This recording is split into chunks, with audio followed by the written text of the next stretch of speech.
Hi everybody, I'm back with my weekly catch-up, and this week I thought I'd have a bit of a sustainable and charity focus to my sewing chat. So I'll tell you more about that in a minute. But first I thought I'd give you a quick update on the things that are happening around here. So after I've posted this video, I'm off to our next social. So this is held in the village hall around the corner from my studio, which is a really great space. Lots of light, great facilities, perfect for a social. So I'm really looking forward to having a day chatting and sewing with other people that like doing the same. Knowing me, I'll probably do more chatting than sewing, but that's absolutely fine. So there's one more this year of these, which will be in November. Which will be the last one this year. So I'll add a link below if you are interested in joining us for the next one. Apart from that, my beginners course has moved on to the next stage. So this is my first digital course, and what I'm looking for at the moment is 5 testers to test the course. So there is an application process for this. And again, I'll add a link below the video for the application form if this is something you might be interested in.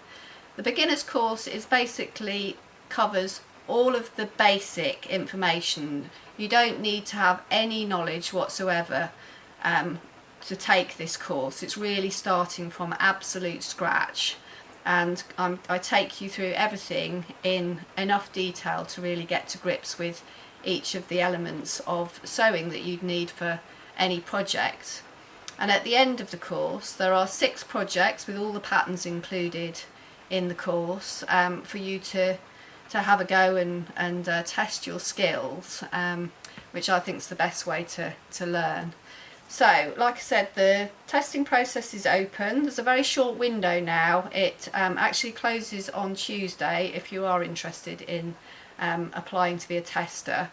So 1st of October is the deadline for applications, and then I'll be in touch with successful applicants or further questions around the process.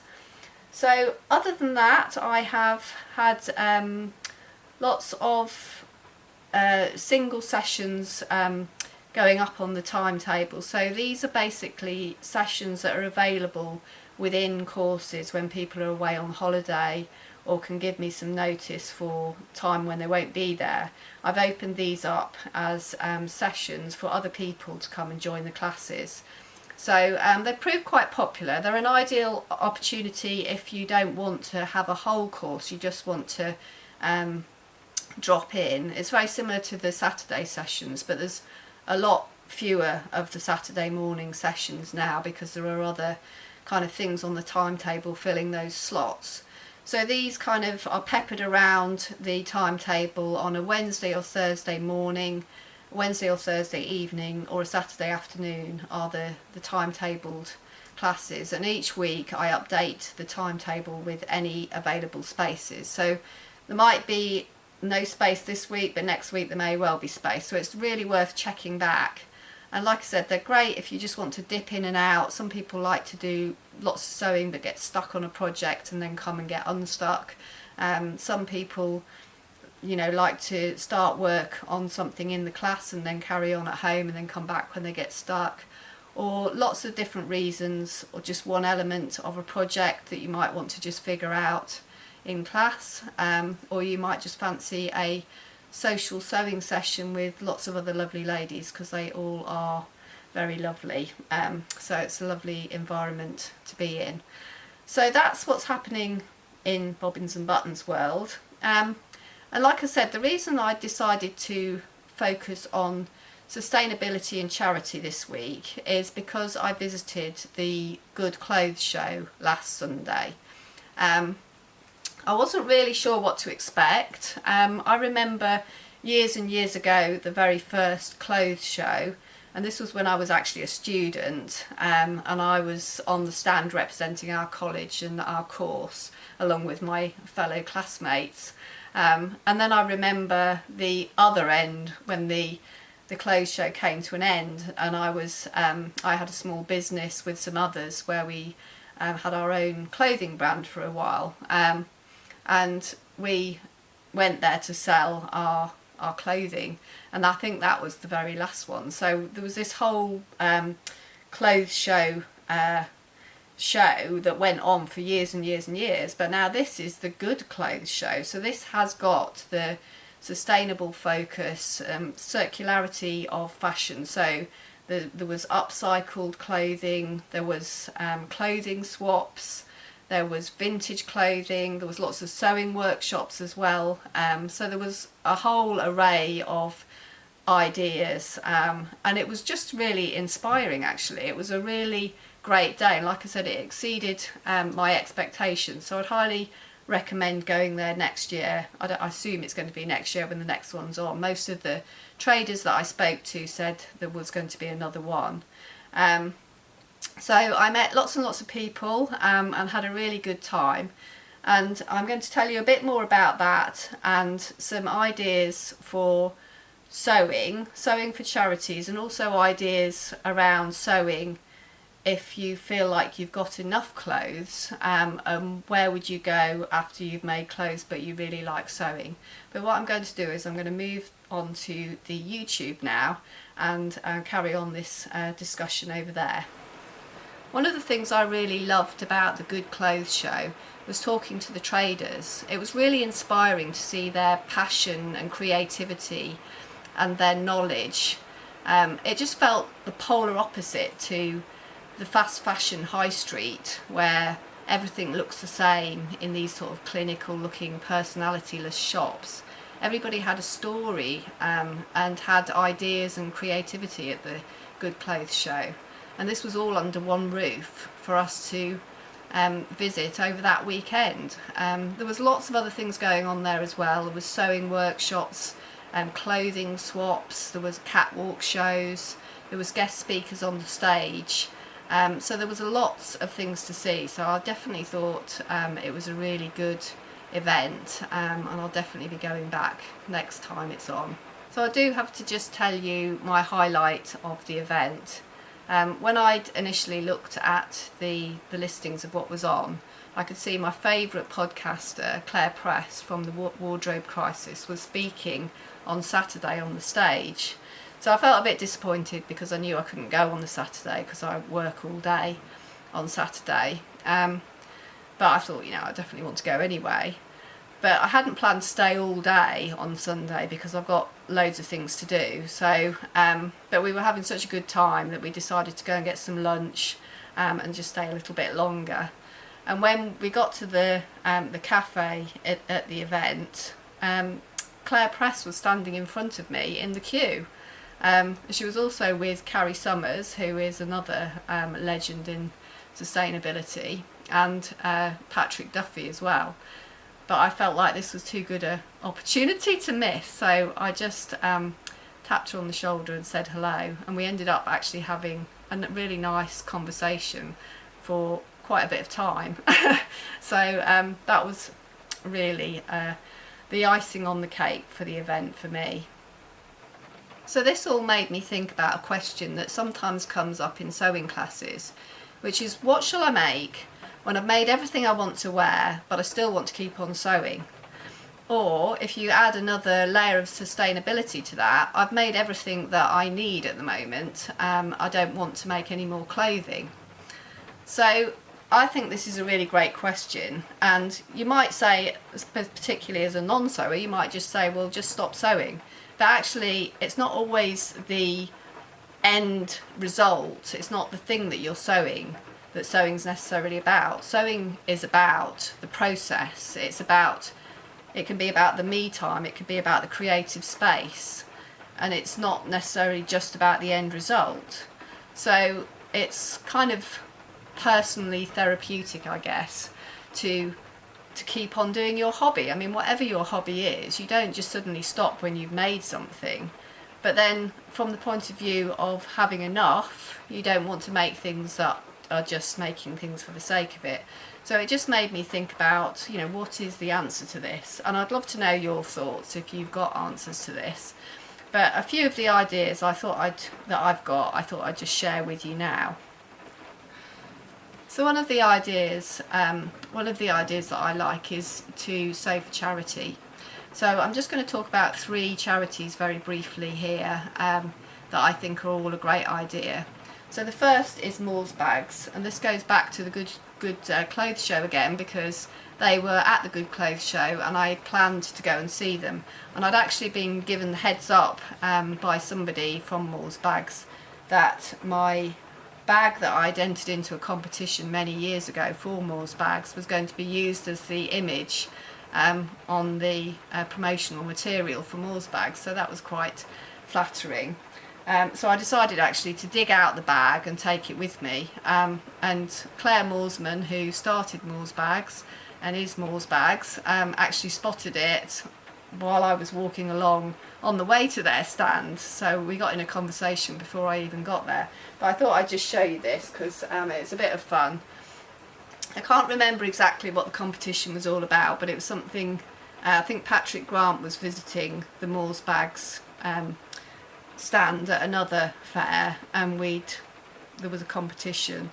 So I designed this around, you know, the sewing bee and the Savile Row kind of look. And actually I got stopped a few times. It was a talking point at the event, so that was quite fun. But Moore's Bags is a really great organisation. They make bags, reusable bags, to replace plastic bags, shopping bags. There's no money in the changes hands, so they're never sold, they're just given away. But people get together and have little groups and make bags, and just give them away at Tesco's and places like that. So the idea is just to reduce plastic and use up unwanted textiles. They're very easy to make, so they're a lot of fun. So if you want to sew and you want to sew something really simple, it might be worth looking for a local Moore's Bag pod that gets together on a weekly or monthly basis, and you could sew bags. So that's one project. The other project that I haven't been involved in for quite a long time is Project Linus, and they are a quilting project, and they use all sorts of little scraps and make these beautiful quilts for terminally ill and bereaved and disadvantaged children, which is like a blanket, a hug, which I think is lovely. And I think that's a great idea if you have lots and lots of scrappy bits as well.